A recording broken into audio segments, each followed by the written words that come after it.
Hi YouTube world, hi YouTube subscribers. I just wanted to make a video uh, talking about migraines and filming while I have one so you guys can see what it's like. But the first thing I want to say is when I can tell when somebody is having a migraine because I've had them so many times myself. But basically I look more lethargic, just like anybody who is having a migraine. So if you guys can see, like, I have these bags under my eyes that I don't normally have, or they're not as pronounced. So my eyes get all puffy and get these extra bags. Yeah, and so I filmed a couple times before when I had a migraine, but I didn't really talk too much about it. But sometimes I film when I have one just because it's hard to be productive when you have one. And usually making a video doesn't really aggravate it, so it's one of the few things that I can do with a migraine and not usually make it worse. But so I did just take some medicine. It started yesterday. As I've gotten older, unfortunately my migraines last longer. They can be like 3 or 4 days of pretty much off and on torture. But my migraines started when I was 18. I'm genetically predispositioned because my mom gets them and both her parents got them. Her siblings all get them, and then my siblings all have them to varying degrees. Some of my siblings have them more frequently than I do, and they've had them their whole life. And then some of my siblings don't get them as much as I do and not as severe, but we all get them. And for me, the reason why I think they started when I was 18 is because that was when I started birth control. And I think that hormonal change really factored into it because I started getting them every month when I was on the placebo pills, like clockwork. It's hard to remember a time when I didn't have them during the placebo pills, like pretty much always.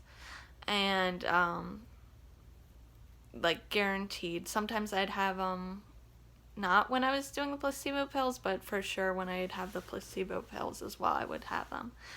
But I think between the birth control pills, my genes, and then the college lifestyle of like drinking and pulling all-nighters, probably not eating the healthiest, that type of thing, all contributed.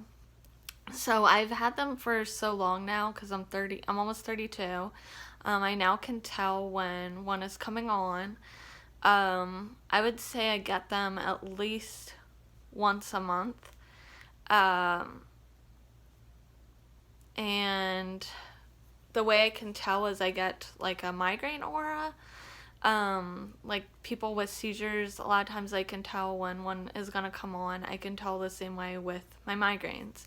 I don't get like a visual aura, but I have like a feeling aura. So I just feel really tired that day, like way more than normal, and usually a little more anxious, a little more like foggy brained, like it's hard for me to remember things as well, or like to take in new things is harder for me to learn, I guess, when I have one coming on.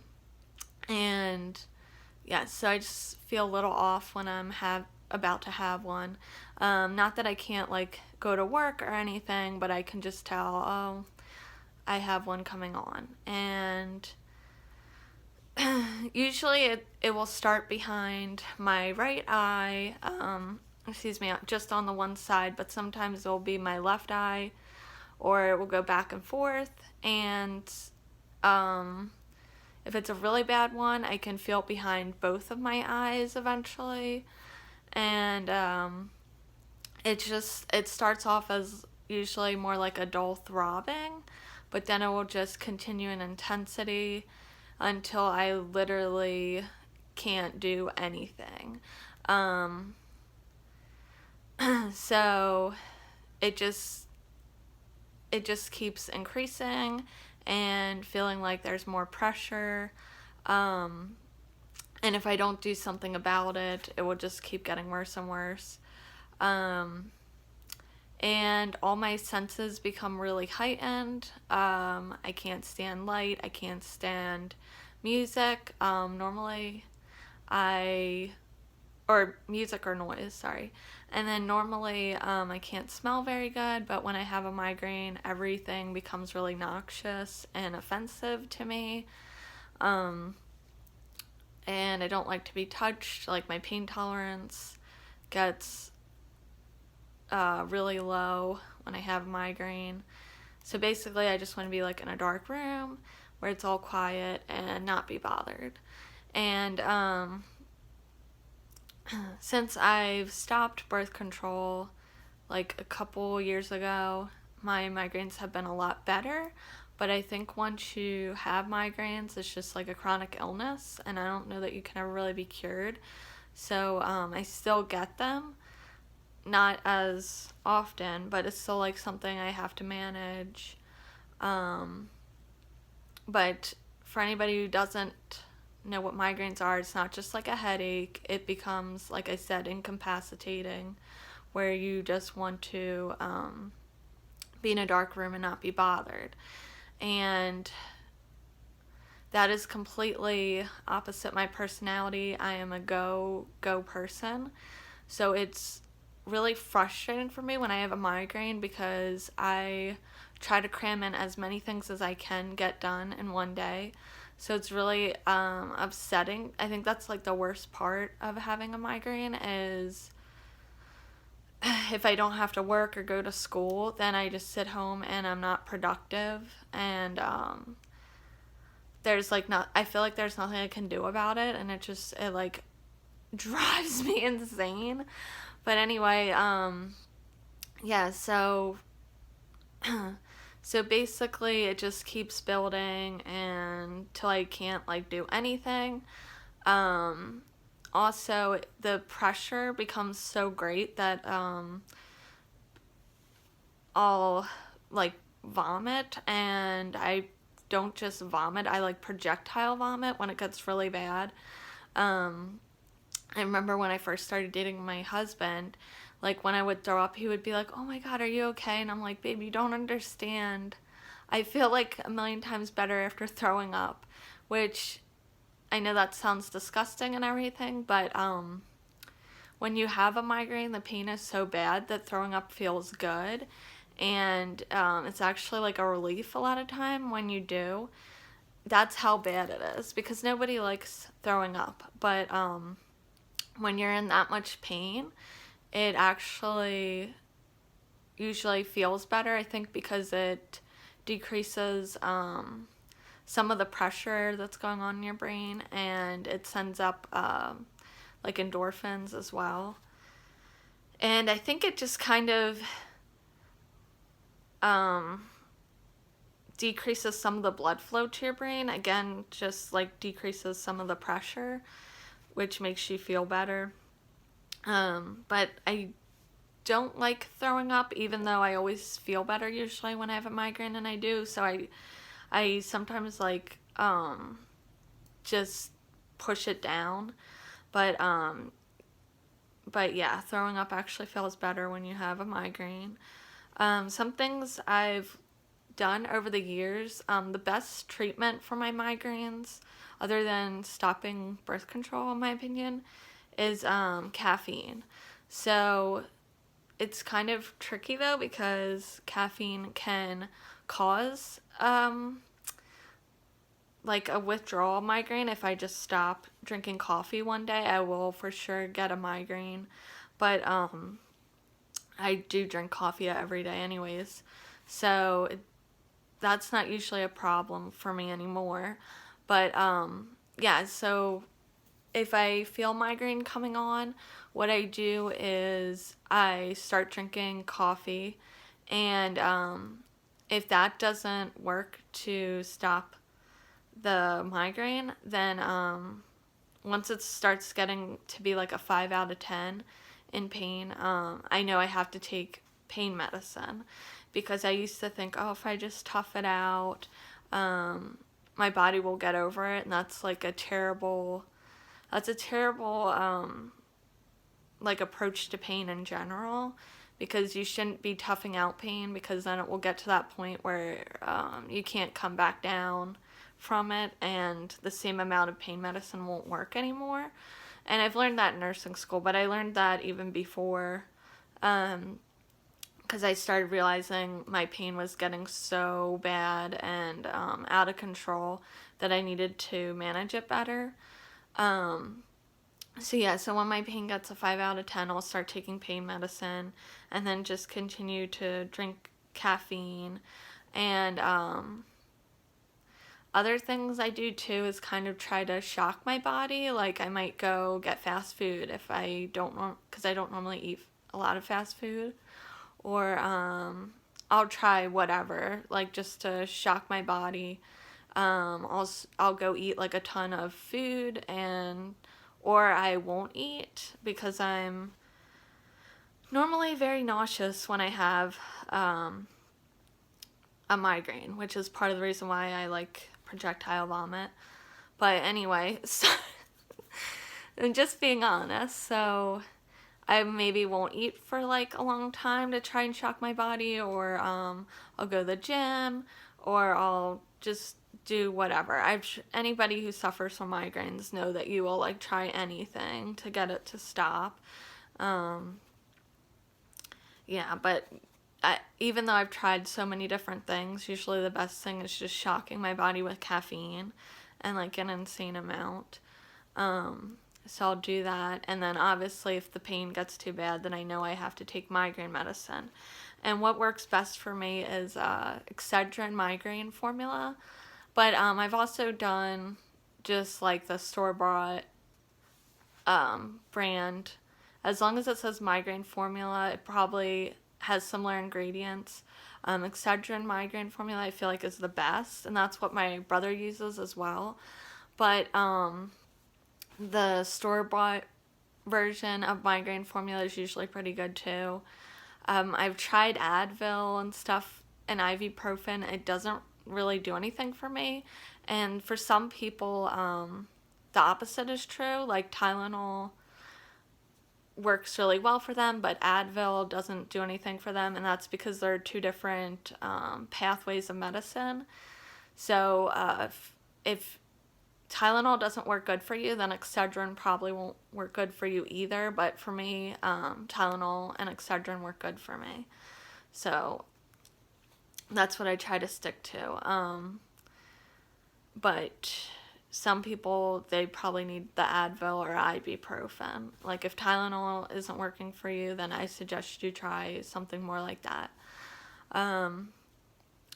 Yeah, and so the triggers for my migraines are usually still hormonal, like related to my period, but also if I pull an all-nighter, usually I'll have a migraine, like that starts the next day in the later afternoon. Sometimes I also get migraines just from too much stress, and then if I'm not eating or drinking enough water, then I'll get one. But usually the biggest things is hormonal, and then I would say second is not getting enough sleep, like pulling an all-nighter, only getting a couple hours of sleep. And then of course, if I stop drinking coffee, but I always drink coffee, so. But so I would say the third thing is just not taking care of myself, like not eating or drinking and being stressed out. That is another thing that can trigger them. But I feel like if you're somebody who has any type of chronic illness, then like no matter what it is, lupus, I don't know, any autoimmune thing, just not taking care of yourself and being stressed out in general will trigger something. So it's the same thing with migraines for me. But it's kind of interesting because there's a lot of similarities with my migraines than with people who have seizures, and I think it's just because they both are affecting the brain, and anything neurological usually has very similar symptoms and treatments, no matter what it is, if it's stroke, seizure, migraines. Although, of course, I much prefer having migraines than being somebody who suffers from seizures. But there's a lot of similarities, like I've learned from talking to friends who have seizures and relatives, that there's a lot of like similar triggers. And I don't know if, I think there might be some sort of correlation between being genetically predispositioned to seizures and migraines, because my one aunt, she suffers from seizures, or she did, and it's on the same side of the family where the migraines run in, and so I don't know if there's some type of correlation between that. Like if you have people who have seizures in your family, you're also more likely to have people who have migraines. But that, at least that's true in my family. But anyway, yeah. So that's just a little more about my migraines. What works for me? What are the symptoms? Like I said, it's usually like a throbbing pain behind my eye, and it just keeps increasing, and all my senses are extra sensitive, and I'm very nauseous, and I'm very tired, that sort of thing. And then the best treatments for me is caffeine and taking Excedrin migraine formula. I know what my triggers are, and I hope this helps you if you suffer from migraines, or if you wanted to learn more about migraines. Yeah, so that's what it's like. Oh yeah, another symptom that I sometimes get with migraines, especially if it's really bad, and this is why I don't try to tough out pain, because it just increases your intracranial pressure as well. Like, that's why you don't want to just let it go, because my pupils get really, really dilated. I've had that happen when I've had a very bad migraine, and that's a symptom of intracranial pressure increasing. So that, I didn't really know that, but I know that now from nursing, so that's kind of scary. I would actually be interested in finding out how high my intracranial pressure gets when I have migraines, because I don't know, I just think that's interesting, and I would like to see what it is. And also something else, another big symptom is my blood pressure goes up really high. That's another reason why, too, again, you don't want to just tough it out, because when you're in pain, your blood pressure goes up, and if you already have high blood pressure and you keep increasing it, that puts you at risk for other things like stroke or heart complications, because my blood pressure is normally like runs low, like lower than average, but I've had a doctor visit where I had a migraine, and they told me, you know, you better go see a specialist, your blood pressure is really high. And then I explained, no, it's just because I have a migraine, I don't feel good, normally it's really low. And I don't think they actually told me what my blood pressure is, but I just know that it was really high, and normally it is not high. So that's another symptom. Also, I get like really pale when I don't feel good, so I'm kind of pale right now. I don't know. Those are the main symptoms, and yeah. So I just took some migraine formula medicine. I drank a ton of coffee this morning, so I am feeling better, but I'm just really tired right now, and I'm hoping that it goes away because I need to study for my NCLEX. That's the other thing is, I always seem to get a migraine at the worst time, so that's the other frustrating part. But hopefully this one doesn't last 3 or 4 days, which seems to be how it is anymore. When I was younger, it would last between 12 and 24 hours. But as I've gotten older, it just increased to like 3 or 4 days is how it's been the last, I don't know, 8 years or so. But yeah, so alright. Well, anyway, guys, if you like this video, please give it a thumbs up. If you suffer from migraines and have any tips or you can relate, please comment below. And don't forget to subscribe. Okay, till next time. Bye, guys. Oh yeah, and one more thing, quick update. As far as the outdoor cat goes, the outdoor cat did come back and is fine now with me petting him, but I think he's still freaked out that we took him inside, and I won't be trying that again for a long time. But anyway, he did come back and he's fine now. Okay, bye guys.